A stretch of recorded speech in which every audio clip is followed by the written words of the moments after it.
आप सभी का सर्वज्ञ वाला यूट्यूब चैनल में आपका हार्दिक स्वागत है। और ये क्लास कक्षा 10 वाले बच्चों के लिए होने वाली जो कि यूपी बोर्ड से हैं। और हिंदी में आज मैं एक क्लास से आपका सब कुछ क्लियर कराने वाला हूं, आपको पूरा पेपर समझाने वाला हूं 2023 का।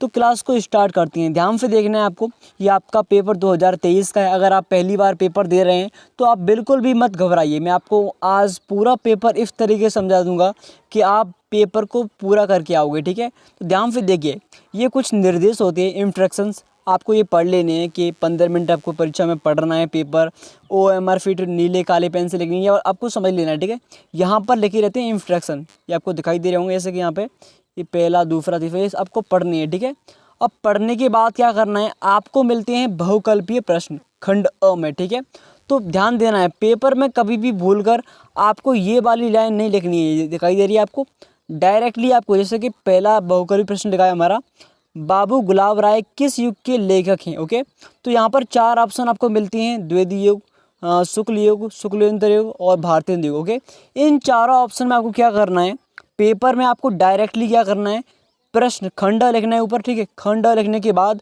अब पहला प्रश्न है, तो पहले प्रश्न का इसमें से आपको कौन सा सही लग रहा है, जैसे कि बाबू गुलाब राय किस युग के लेखक थे, द्वितीय युग के। कौन से युग के, द्वितीय युग। तो आपको डायरेक्टली द्वितीय युग लिखना है, ऑप्शन बी डालना है इस तरीके से। ठीक है, और लिख देना है द्वितीय युग। ओके, डायरेक्टली आपको ये वाली लाइन बिल्कुल भी नहीं लिखनी है, जिससे कि आपका टाइम भी वेस्ट होगा। पेपर में ये हर बच्चा ऐसे ही लिखता है। ठीक है, ये ऊपर से ही हमारे नियम लागू है कि आप डायरेक्ट आंसर लिख सकते हो अगर आप प्रश्न को उतारोगे, जिससे कि आपका टाइम पूरा वेस्ट हो जाएगा। मैं आपको क्लियरली बोल रहा हूँ बच्चों, आपके लिए बहुत ही फायदेमंद है।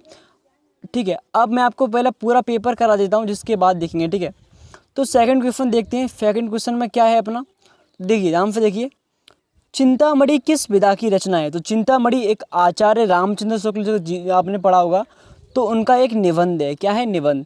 तो ये आपको ऐसे प्रश्न पढ़ के आने हैं। ठीक है, जिससे कि आपके 20 नंबर यहीं से मिल जाएंगे आपको, जो बहुकल्पीय प्रश्न होते हैं उनमें फिर। ठीक है, अब पढ़ते हैं क्वेश्चन नंबर 3 पे आते हैं। ध्यान से देखिएगा, आपके लिए बहुत महत्वपूर्ण क्लास होने वाली है, आप पूरी क्लास को वैसे समझ जाओगे। ठीक है, तो क्वेश्चन नंबर 3, गबन किसकी रचना है, मतलब कौन से कवि की।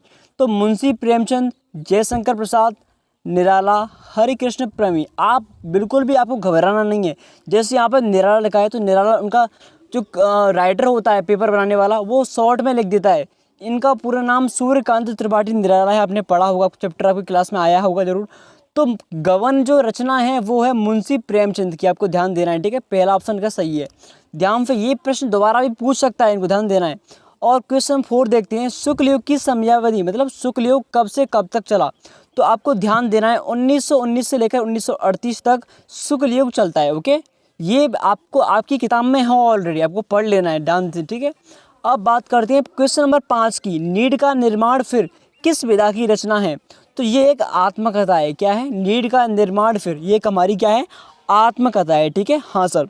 अब बात करते हैं क्वेश्चन नंबर 6 की। ठीक है, तो क्वेश्चन नंबर 6 देखते हैं। यहाँ पे देखिए, प्रिय प्रवास किस युग की रचना है, ये दिखाई दे रहा है आपको। हाँ सर, तो प्रिय प्रवास आपको मालूम होगा कि द्वितीय युग की एक रचना है। ठीक है, प्रिय प्रवास किसकी है, द्वितीय युग की। ठीक है, अब बात करते हैं क्वेश्चन नंबर 7 की, मधुफाला किसकी रचना है। तो मधुफाला है हरिवंश राय बच्चन की, ये एक रचना है। कौन से कवि की है, हरिवंश राय बच्चन, ध्यान देना है। ठीक है, अब बात करते हैं क्वेश्चन नंबर 8 की। ध्यान से देखिएगा, पूरी मेहनत के साथ क्लास को अटेंड कीजिए। देखिए, भारत भारती किसकी रचना है, तो आपको सिंपली मैथिली षटगुप्त की रचना है, आपको ध्यान से देखना है। ठीक है, क्वेश्चन नंबर 9, आधुनिक काल कब से कब तक है। तो सिंपली हमारा 1843 से अब तक चल रहा है आधुनिक काल। ठीक है, क्वेश्चन नंबर 10 देखते हैं। ऑप्शन है हमारे, मतिराम किस युग के कवि हैं।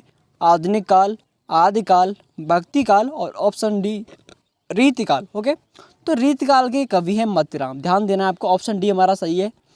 अब क्वेश्चन नंबर 11 की बात करते हैं, ध्यान से देखिएगा, हास्य रस का स्थायी भाव का है, मतलब आपकी जो पीछे किताब है रफचंद अलंकार आए होंगे, उनमें आपकी ध्यान से देखना, किताब में हास्य का, करुण शोक, ये सब निर्वेद वासल, ये सब शोक होते हैं, मतलब इनका स्थायी भाव होता है। तो हास्य का हास्य होता है, करुण शोक होता है, और श्रृंगार का रत्य होता है, निर्वेद वात्सल्य होता है। बहुत सारे आपकी किताब में आपको पढ़ लेने, पूरे ठीक है, 10 होते हैं, ध्यान से, ठीक है। हाँ सर, पढ़ लेंगे। अब बात करते हैं क्वेश्चन नंबर 12 की। सोहत ओढ़े पीत पट श्याम सलोने गात, मानो नीलमण की सैल पर आतप पड़ो प्रकाश।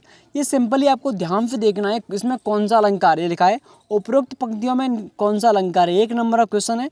ऑप्शन ए उपमा अलंकार, ऑप्शन बी उत्प्रेक्षा, ऑप्शन सी रूपक, ऑप्शन डी श्लेष अलंकार। तो इसमें उत्प्रेक्षा अलंकार है, ये मैंने पहले पढ़ा था, ये मैं इसको पेपर में लिख के भी आया था, ठीक है। अब बात करते हैं क्वेश्चन नंबर 13 की। तो रोला छंद में कुल कितने चरण होते हैं।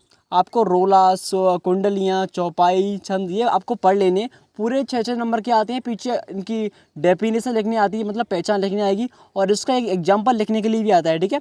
तो इसमें 4 चरण होते हैं, ध्यान देना है, ऑप्शन सी हमारा करेक्ट है। अब बात करते हैं क्वेश्चन नंबर 14 की, ध्यान से देखिएगा। तो आकर्षण शब्द में किस उपसर्ग का प्रयोग किया गया है। सिंपल, उपसर्ग हमेशा आगे लगता है और प्रत्यय पीछे लगता है।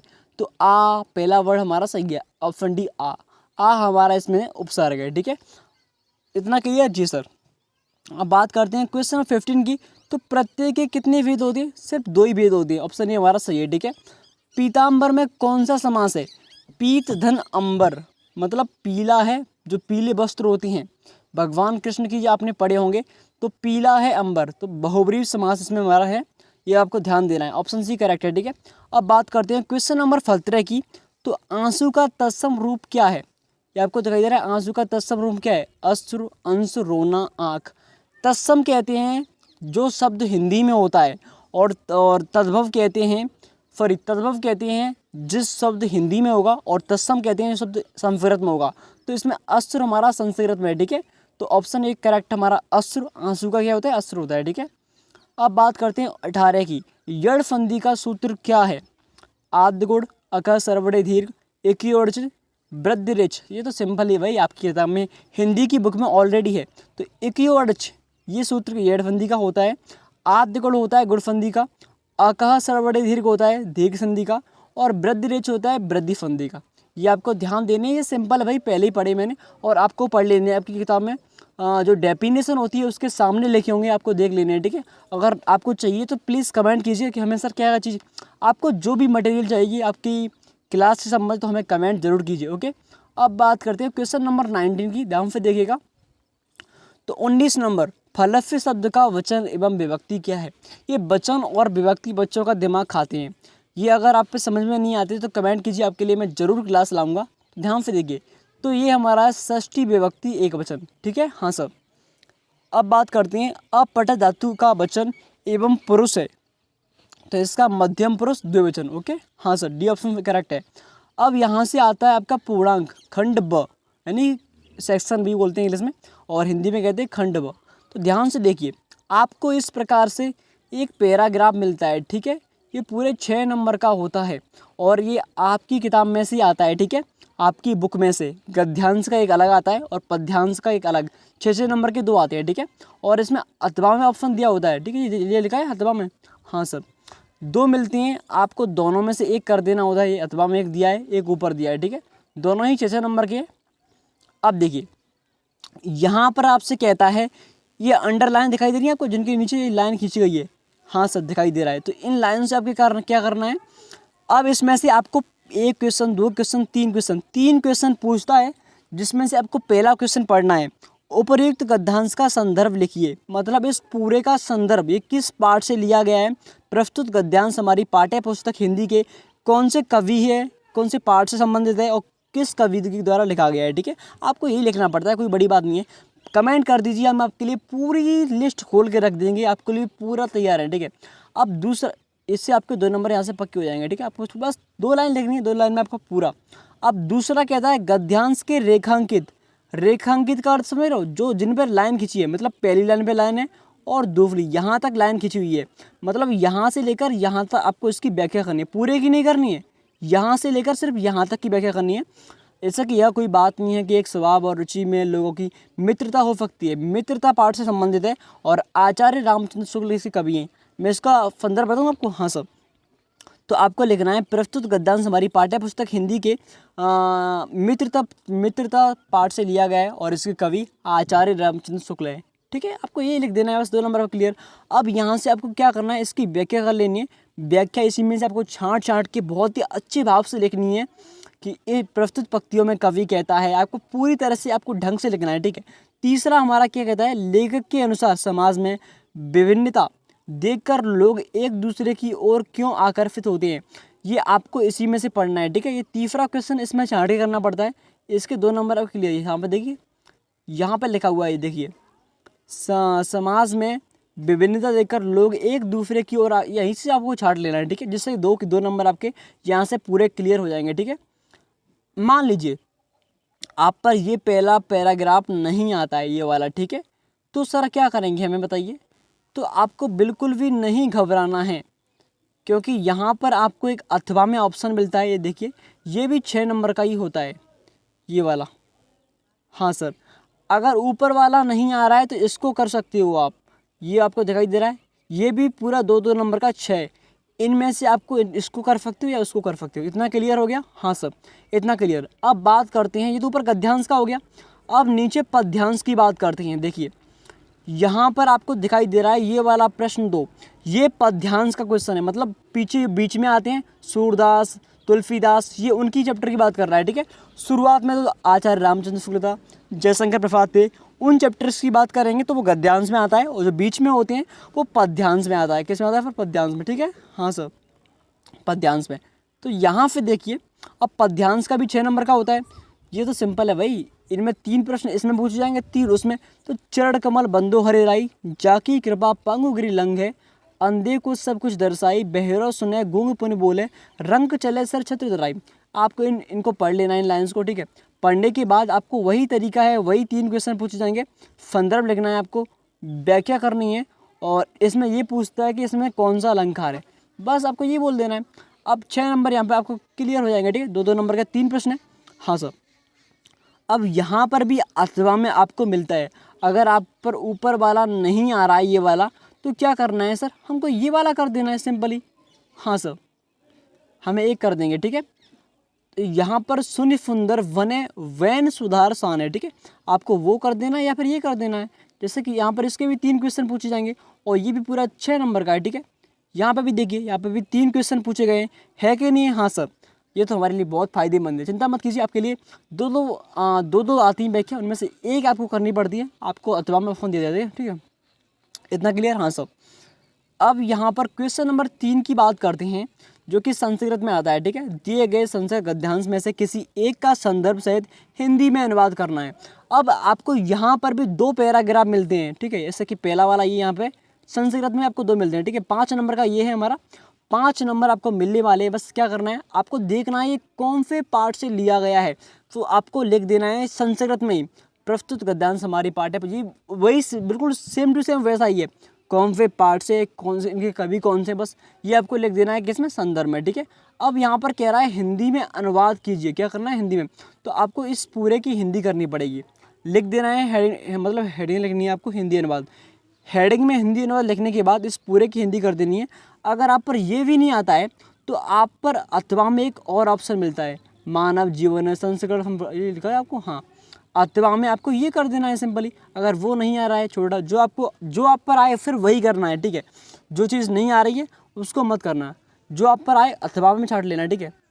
हाँ सर, और पेपर में भूल कर भी ऐसी गलती मत करना कि इसको लिख के आ जाएँ, ये आपको बिल्कुल भी नहीं छापना है, सिंपली डाल लेना है प्रश्न नंबर 3 खंड ब का ऊपर लिख लेना है खंड ब, और प्रश्न नंबर 3, ठीक है।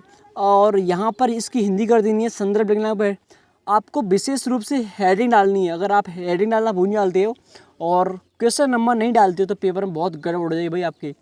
तो आपको प्रश्न नंबर, क्वेश्चन नंबर डाल के आना है, ठीक है। हाँ सर, तो यहाँ पर आप बात करते हैं अगले वाले प्रश्न की। तो क्वेश्चन नंबर 4 पे आते हैं, दिए गए प्रस्तुत पद्यांश में किसी एक का संदर्भ सहित हिंदी में अनुवाद कीजिए। ये 5 नंबर का है। अब ये यहाँ पर भी हिंदी अनुवाद करना है आपको, अथवा में इसका ऑप्शन है, इसका हिंदी अनुवाद करना है और संदर्भ भी लिखना है, ठीक है। हाँ सर, और उसी प्रकार से आपको यहाँ पर भी एक ऑप्शन अथवा में आता है, ये भी आपको कर लेना है, ठीक है। जी सर, ध्यानपूर्वक देखना है आपको। हाँ सर, अब नीचे आते हैं, तो नीचे देखिएगा, थोड़ी लाइन छोटी कर लेता हूँ मैं, ठीक है। जी सर, अब यहाँ पे आते हैं क्वेश्चन नंबर 5 पर, अपने पठित खंड काव्य के आधार पर निम्नलिखित प्रश्नों में किसी एक का उत्तर दीजिए। अब यहाँ पर आपकी हड्डियाँ खड़ी होने वाली है। अब आपको ध्यान से देखना है, आपके पास बहुत सारे ऐसे ऑप्शन आएंगे। मुक्ति दूत खंड काव्य के आधार पर गांधी जी का चरित्र कीजिए। मुक्ति दूत खंड काव्य के चतुर्थ सर्ग का कथानक अपने शब्दों में लिखिए। ओके, तो इनमें से आपको कुछ भी घबराना नहीं है, सिर्फ हमारा जो है हमारे जिलों आप पर जो आए वो कर देना आपको, ठीक है। तो सिंपली हमें मुक्ति दूत का हम हमेशा पढ़ते हैं चरित्र, ठीक है। गांधी जी का मतलब उनका जन्म से लेकर उनकी मृत्यु तक जो जो उन्होंने कार्य किए, आंदोलन लड़े, आपको पढ़ के जाने हैं, ठीक है। उनका हर साल ये पूछता है हर साल उनका चरित्र या फिर सर्ग पूछेगा। कौन सा चतुर्थ सर्ग, 5 सर्ग होते हैं, ध्यान रख देना है आपको, ठीक है। 5 सर्ग में से आपको 5 पढ़ जाने हैं और उनके जीवन का चरित्र मतलब उनके जन्म है, उनकी माता का नाम, पिता का नाम, ये सब आपको पढ़ लेना है, ठीक है। हाँ सब ये सब फालतू में ये लिखे हुए हैं, ठीक है। इनमें से ऊपर देखो ऊपर लिखा है भाई, मैं कुछ अलग नहीं कह रहा हूँ। अपने पठित खंड काव्य के आधार पर निम्नलिखित प्रश्नों में से किसी एक का उत्तर देना है। इसका मतलब आपके जिले का कौन सा है ये आपको देख लेना है, गूगल पे सर्च कर लेना है, ठीक है। ये वाला कि हमारा कौन सा वाला खंड काव्य है 10th क्लास का, ठीक है। हाँ सर, कौन से जिले की हो आप। अब यहाँ पर मोस्ट बात आती है क्वेश्चन नंबर 6 की, दिए गए लेखकों में किसी एक का जीवन परिचय लिखते हो, उनकी प्रमुख रचना का उल्लेख कीजिए। अब गद्यांश का अलग आएगा, पद्यांश का अलग आएगा, है कि नहीं। हाँ सर, तो यहाँ पर पहले गद्यांश की बात करते हैं। तीनों में से आप में से सिर्फ आप पर जो आता है सिर्फ वही लिखना है। डॉक्टर राजेंद्र प्रसाद, जयशंकर प्रसाद, आचार्य रामचंद्र शुक्ल, इन तीनों में से आप पर जिसका भी जीवन परिचय याद है सिर्फ आपको वही लिखना है, तभी आपके 5 नंबर पूरे क्लियर होंगे, ठीक है जी सर। अब यहाँ पर क्वेश्चन नंबर 6 की बात करते हैं, ये पद्यांश से लिया गया है। तो दिए गए कवियों में से किसी एक का जीवन परिचय देते हुए उनकी प्रमुख रचना का उल्लेख कीजिए। यहाँ पर भी रचना पूछ रहा है और ऊपर भी रचना पूछ रहा है भाई, तो ऊपर भी आपको सिर्फ एक ही रचना लिखनी है। तो जयशंकर प्रसाद की आपको मालूम होगा, झरना वगैरह बहुत सारे इनकी रचना है, वो आपको लिख देनी है, ठीक है। सिर्फ एक ही लिखनी है, कोई बहुत सारी नहीं लिखनी है, ठीक है। अब बात करते हैं यहाँ पर पद्यांश में भी आपको वही करना है। तुलसीदास है, सुमित्रानंदन पंत है, महाकवि सूरदास है, इन तीनों में से आपको किसी एक का जीवन परिचय लिखना है और उनकी एक प्रमुख रचना लिख देनी है, सिंपल, ठीक है। अब आते हैं क्वेश्चन नंबर 7 पर, ध्यान से देखिए। अपनी पाठ्य पुस्तक में से किसी कंठस्थ कोई एक श्लोक लिखना है आपको। 2 नंबर का श्लोक है भाई, कुछ भी लिख देना आपकी क्लास आपकी पाठ में से, अगर इसमें से नहीं आता है तो वो लिख देना। त्वमेव माता च पिता त्वमेव त्वमेव बंधु च सखा त्वमेव। अब भाई कुछ भी लिखना है, श्लोक लिखना है, संस्कृत में आपको लिख देना है, ठीक है। कंठस्थ कोई भी हो। हाँ सर, अब बात करते हैं 8 नंबर की। निम्नलिखित में से किन्हीं 2 प्रश्नों का उत्तर संस्कृत में दीजिए। अब यहाँ पर आपके सामने 2 4 हैं, चारों में से आपको एक नहीं होगा भाई।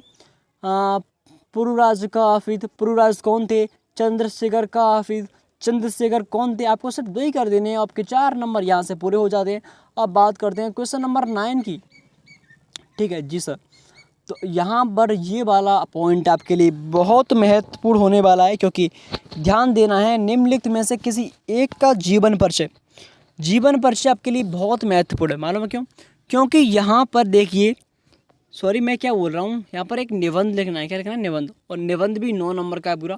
पर्यावरण का हर साल आता ही आता है और जनसंख्या पे आता है, क्योंकि अभी हमारे देश में जनसंख्या की बहुत बढ़ोतरी हो चुकी है, तो आपको ध्यान देना है, ठीक है। आतंकवाद पर लिख देना है, इनमें से किसी एक पर लिखना है, ठीक है। तो आपके 9 नंबर क्लियर हो जाएंगे। आपको साफ साफ राइटिंग में हेडिंग्स है लिख देना है पर्यावरण पर, मेरे हिसाब से तो आपको पूरे 9 नंबर क्लियर हो जाएंगे। जैसे कि ध्वनि, पर्यावरण में बहुत सारे बीमारियां, प्रदूषण फैल रहे हैं, आपको सब ध्यान से लिखना है, ठीक है। एनवायरनमेंट पे लिख देना है, जिससे कि आपके नंबर पूरी तरह से क्लियर होंगे। हम आशा करते हैं कि आपकी हाई रैंक जरूर टॉपर बनेंगे आप। बस मेहनत कीजिए भाई, बिना मेहनत कुछ भी नहीं है, तो hard work is very important. तो please thank you so much, channel को सब्सक्राइब कीजिए, क्योंकि आपके लिए ऐसी ही वीडियो लाते रहेंगे, और लाइक कीजिए, आपके लिए इतनी सारी मेहनत कर रहे हैं, धन्यवाद। Thank you so much. मिलते हैं ऐसी इंटरेस्टिंग क्लास के वक्त। अगर आपको कुछ भी चाहिए, कौन सी भी क्लास से संबंधित कुछ भी विषय में चाहिए, तो कमेंट जरूर कीजिए हमें। धन्यवाद।